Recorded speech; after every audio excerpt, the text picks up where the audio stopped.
ఉండొచ్చు, పొందొచ్చు. కానీ అందరూ మోక్షానికి వెళ్ళిపోరుగా, పునర్జన్మ ఉంటుందిగా. ఏ శరీరంలోకి వెళ్ళినా ఆకలి ఉంటుందిగా, ఏ శరీరంలోకి వెళ్ళినా దప్పిక ఉంటుందిగా, ఏ శరీరంలోకి వెళ్ళినా భార్యాబిడ్డలు ఉంటారుగా, ఏ శరీరంలోకి వెళ్ళినా సంతోషంగా సుఖంగా ఉండాలన్న కోరిక మాత్రం ఉండిపోతుందిగా. తన కొరకు తానేమీ చేసుకోలేకపోయానని జీవులు బెంగ పెట్టుకుంటారని పరమేశ్వరుడు ఒక సంవత్సరం మొత్తం మీద దేశకాలముల యందు సృజించిన పరమోత్కృష్టమైన తిథి అక్షయ తృతీయ.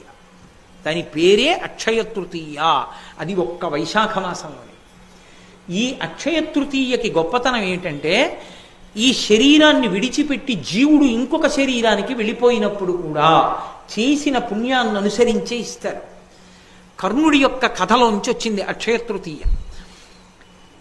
అక్షయం అంటే అది ఖర్చు అయిపోవడం ఉండదు, ఆకలి తీరాలి. ఏ జన్మలో ఉన్నా నాకు కడుపు నిండా అన్నం దొరకాలి, నేను నలుగురికి పెట్టుకోగలగాలి అనుకున్నవాడు అక్షయ తృతీయ తిథి నాడు బ్రాహ్మణుడికి స్వయం పాకం ఇచ్చుకోవాలి. అంటే కసిని బియ్యం, ఏదో 2 దుంపలో 2 కూరగాయలో కాస్త చింతపండు, 2 మిరపకాయలు, ఓ పండు తీసుకొచ్చి ఇస్తారు. స్వయం పాకం ఇచ్చుకుంటే జన్మ జన్మాంతరముల యందు కడుపు నిండా తాను తిని తన చుట్టూ ఉన్న వాళ్ళకి పెట్టుకుంటాడు. ఒంటికి బట్టకి లోటు రాకుండా నేను ఎప్పుడూ చక్కగా బట్ట కట్టుకుని ఉండగలగాలి అంటే దాని అర్థం మనుష్య జన్మ కావాలి. ఆ మనుష్య జన్మలో చక్కగా ఒంటి నిండా బట్ట కట్టుకుని ఉండగలగాలనుకోవాలంటే అంచు కలిగిన బట్ట, పంచెల చాపు తీసుకొచ్చి బ్రాహ్మణుడికి దానం చెయ్యాలి. అన్నిటికన్నా దారుణమైన శాపం ఏమిటో తెలుసా జీవితానికి? నీరు దొరకదు. అందుకే చేసిన పాపం తరిమితే దాహంతో అలమటించిపోతాడు. అలమటించిపోతే 10వ రోజున ధర్మోదకాలు విడిచిపెట్టిస్తారు. ఆ నీళ్లు తాగమంటారు, అప్పుడు తాగుతాడు. అది కూడా మీరు ధర్మశాస్త్రం చదివితే కొన్ని చోట్ల చెప్పిన మాటలకు భయపడతారు. కొడుకు అధార్మికుడైపోతే, కొడుకు గాయత్రీ మంత్రం చేసే అధికారాన్ని కోల్పోతే, సరే ఇంకా నేను కొన్ని కారణాలు చెప్పడం ఎందుకు సభాముఖంగా, అప్పుడు ఆ కొడుకు చేత్తో విడిచిపెట్టినా తాగనివ్వరు. ఆ కొడుకు స్నానం చేసినప్పుడు మర్మావయవముల వద్ద ఉన్న వెంట్రుకల మించి పడిన నీళ్ళని తాగమంటారు. నువ్వు అలా పెంచావు కొడుకుని, అందుకని అలాగే తాగని చెప్తారు. బాహుమూలములలోంచి పడిన నీటి బిందువుల్ని తాగమంటారు. అందుకని కనీసం ధర్మంలో ఉన్నవాడు ఎవడైనా వచ్చి కాసి నీళ్ళు ఇస్తే తాగనిస్తారని, అయ్యా అందరూ రండి అని కొడుకు పిలుస్తాడు. ప్రేమ ఉన్న వాళ్ళందరూ వెళ్ళి ధర్మోదకాన్ని విడిచిపెడతారు. ఆ నీళ్లు తాగుతాడు. ఆ దరిద్రం లేకుండా శరీరం విడిచిపెట్టిన తరువాత ఉత్తర జన్మలలో కూడా కావలసిన నీళ్లు దొరికి హాయిగా దాహంతో కొట్టుకోవలసిన అవసరం లేకుండా ఉండేటట్టు చెయ్యగలిగిన తిథి ఒక్క అక్షయ తృతీయ మాత్రమే.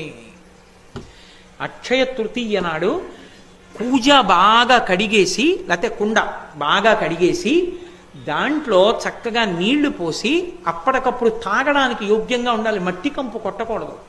నీళ్లు పోసి అవకాశం ఉంటే అందులో చక్కగా కాస్త యాలకగుండ లాంటిది కొద్దిగా కర్పూరం కలిపి ఆ ఉదక భాండం అంటారు, ఆ నీటి పాత్రని తీసుకొచ్చి ఆ కూజానో కుండనో బ్రాహ్మణుడికి దక్షిణతో కలిపి దానం చేస్తారు.